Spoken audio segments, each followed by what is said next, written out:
$25 per hour naman to. 4 hours a day ako. Kaya ko na mag-compute kung magkano kinikita ko sa kanya. I have a local client na nasa 25K. Then, this one client na nagbigay kanina ng commission and bonus. As a freelancer, you can charge kung magkano man ang gusto mo. Basta na-justify mo at nabibigyan mo sila ng result at hindi ka nagsusunog ng pera and you know what you're doing. Actually, walang fixed salary para sa mga Facebook ads freelancer kasi iba-iba naman yung rates depende sa experience, client type, at saka scope ng work. So, sa mga local clients, pwede to 10K to 15K. Pero sa mga local clients ko, I start at 25K, especially sa mga e-commerce store. And also, nagbe-base din nga ako dun sa revenue nila. So, pwede kang mag-start kung beginner ka ng 10K to 15K. Yung iba naman, nag-start ng 6K for one-time setup. So, it depends on you.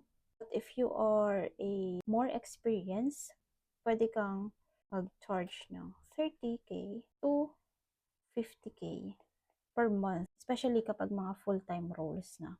Actually, this one is achievable dahil may client ako na ganito na local. Next is, for international clients naman, the starting rate is usually around 500 to 1K. So, this is the normal one na makikita mo sa mga online, mga OLJ, ganyan, Upwork. Pero kung mid-level or expert ka, pwede kang mag-charge to 2K to 5K. As for me, I'm charging between 1.5, minsan 1,250 kasi depende, nang humihingi kasi ako ng komisyon. 1.5 to 4,000 USD.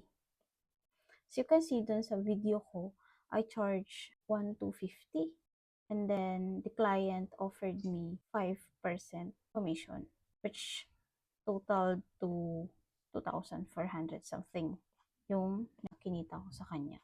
May isa akong client na 800 siya ang starting ko base pay, and then I have 1% profit ng FB ads.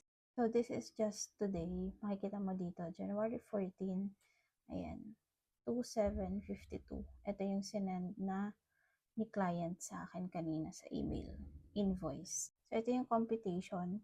Base pay ko is 800. The sales commission is 1,452.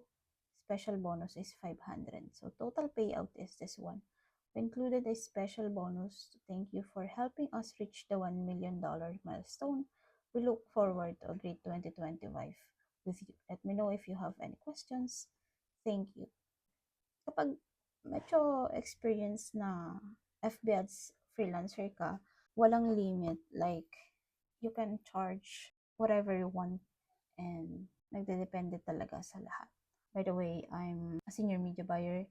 Nasa 5 years na ako sa industry.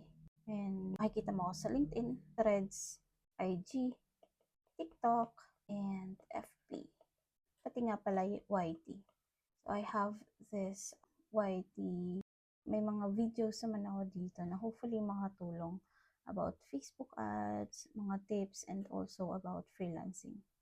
So, yun lang. And follow mo lang ako, or maybe you have more questions in mind, just let me know in the comment section.